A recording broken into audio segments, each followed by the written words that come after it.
একটা জিনিস আসলে বাংলাদেশে কখনো পরিবর্তন হয় না, এটা আমি খুব স্পষ্ট খেয়াল করছি যে যখন কোনো ঘটনা ঘটে তখন সেই ঘটনা নিয়ে নগদেই যে অ্যাকশন হয় এটা সারা বছর হয় না। আপনাদের খেয়াল থাকার করা কোটা মেধা, এটা নিয়ে ছাত্র যখন প্রটেস্ট করলো, আন্দোলন নামলো, দিন শেষে আওয়ামী লীগ সরকার যখন দেখলো যে ক্ষমতা হারাইতে হবে তখন হুট করে তারা এই যে কোটা মেধা এটা নিয়ে যে দাবিটা ছিল রাতারাতি মাইনা ফেললো।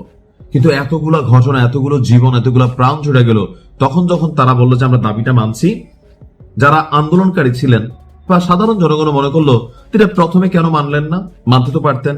এখন দোষ কি শুধু আওয়ামী লীগ সরকারের চরিত্রে? না, এই যে ইউনূস সরকারের চরিত্রটা ঠিক একইভাবে। ওসমান হাদির হত্যাকাণ্ডের ইস্যুতে ইনকিলাব মঞ্চের যে দাবি দাওয়াগুলো ছিল, বিচারিক প্রক্রিয়া যে দাবি দাওয়া ছিল, দীর্ঘদিন যাবৎ কথা বলছে, পোলাপাইন মাঠে নামছে।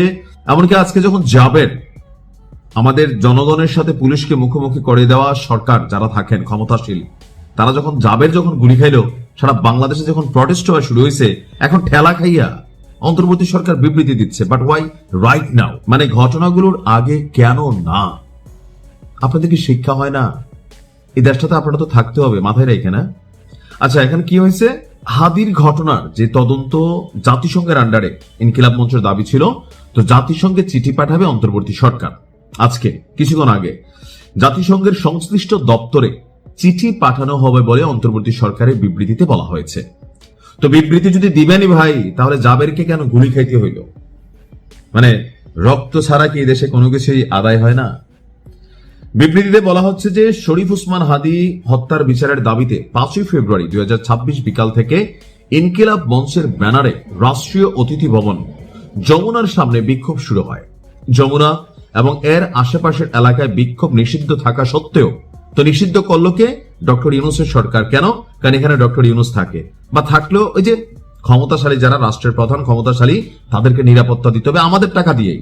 এই যে পুলিশ তো আমাদের টাকাই চলে, তাদের বেতন চলে। আর পুলিশের বিষয়ে আমি বারবারই বলি, গরিবের সন্তান চাকরি বাঁচাইতে উপর মহলের অর্ডার ফলো করে। তো বলা হচ্ছে কি, নিষিদ্ধ থাকা সত্ত্বেও আইন শৃঙ্খলা বাহিনী প্রথমে বিক্ষোভকারীদের বিরুদ্ধে কোন ধরনের বল প্রয়োগ করে, ওই যে গণহারে কথাবার্তা।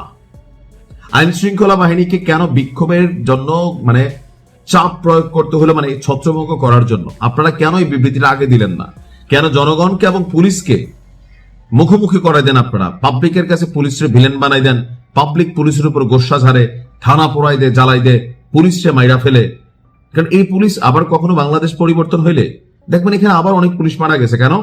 আওয়ামী লীগ এখন যেভাবে বিভিন্ন থানার ওসিদের, এসপিদের হুমকি দিচ্ছে, আপনাদের বাড়িঘর নোট আসলে কিন্তু তারা নোট রাখতেছে। এমনকি আসলেই এটা বাস্তবতা বাংলাদেশে। আমরা এখন কিন্তু এগুলাই দেখবো হয়তোবা। এখন পুলিশে জনগণের সাথে লাগাই দিয়া, রাজনৈতিক দলগুলোর সাথে লাগাই দিয়া, যেই চেয়ারে বসে সে তার নিজস্ব সেফটি চিন্তা করে। এখন বলতেছে যে বিক্ষোভকারীরা ব্যারিকেড ভেঙে, তো বিক্ষোভ তো হয়েছে শেখ হাসিনার বাংলাদেশ থেকে এই পোলাপেন কেমনে ভাগাইছে? এরকম আপনার মতন ভদ্র কথা বইলা একটা ছোট্ট ঘটনা থেকে তো আওয়ামী লীগ সরকারের পতন হইল। তাহলে আজকে আপনারা বলতেছেন যে জল কামানের উপর উঠে গেলে আইন শৃঙ্খলা বাহিনী পরিস্থিতি নিয়ন্ত্রণে আনতে গিয়া সাউন্ড গ্রেনেড ব্যবহার। সরকার স্পষ্টভাবে জানাচ্ছে যে আইন শৃঙ্খলা বাহিনী কোন ধরনের গুলি ছড়েনি। তো জাবের কিভাবে গুলি খাইলো? তাহলে এখানে থার্ড কোন পার্টি ঢুকলো? তাহলে আপনারা কেন এই সিচুয়েশনটা তৈরি করে দিলেন যে এরকম সিচুয়েশনে রাজনৈতিক ফায়দা এখানে নেবে, ডিসঅ্যাডভান্টেজ দেবে? এখন দেখা গেছে জাবেরকে গুলি করা হয়েছে, আল্লাহ বাঁচাচ্ছে, সেটা রানের সম্বন্ধে গুলি লাগছে। এখন এটা কি বুলেট আমরা জানি না, বাট হয়তো জানবো। বুকে তো লাগতে পারতো, মাথায় লাগতে পারতো, তখন আপনি কি করতেন? মানে যা আছে আপনাদের সিস্টেম খালি রান হইলে হয়েছে, আমরা গরিব বাঙালি, আমরা এরকম ঘটনাতে মরবো, মাইকটাই খাবো, তারপর আপনারা বিবৃতি দিবেন। আমি মনে করি যে দেখেন কোন রকম পরিবর্তন হয় নাই। এখন অন্তর্বর্তী সরকার বলছে কি, আব্দুল্লাহ জাবের সহ 23 জনকে আপনার চিকিৎসা গ্রহণের জন্য তারা ঢাকা মেডিকেল কলেজে তারা সকল ধরনের ব্যবস্থা করতেছে। আর 8 ফেব্রুয়ারি জাতিসংঘের সরকার চিঠি পাঠাবে। সরকার শরীফ ওসমানের বিচারের জন্য স্পষ্টভাবে বদ্ধপরিকর। তো এইসব মানে কূটনৈতিক ভাষা শুনলেই মাঝে মাঝে জিদ ওঠে। জাতিসংঘের অধীনে তদন্ত পরিচালনা আইনগত দিক সরকার গভীরভাবে পর্যালোচনা করছে, কচু করতেছে। আপনি যাই দেখেন কেউরই কোনো খবর নাই। পর্যালোচনা করতেছে কে? এটি বাংলাদেশের মানুষ বোঝে ভাই। ডক্টর ইউনূস আঙ্কেল, আপনার বোঝার কিন্তু বিষয়, জাতি এগুলা বোঝে।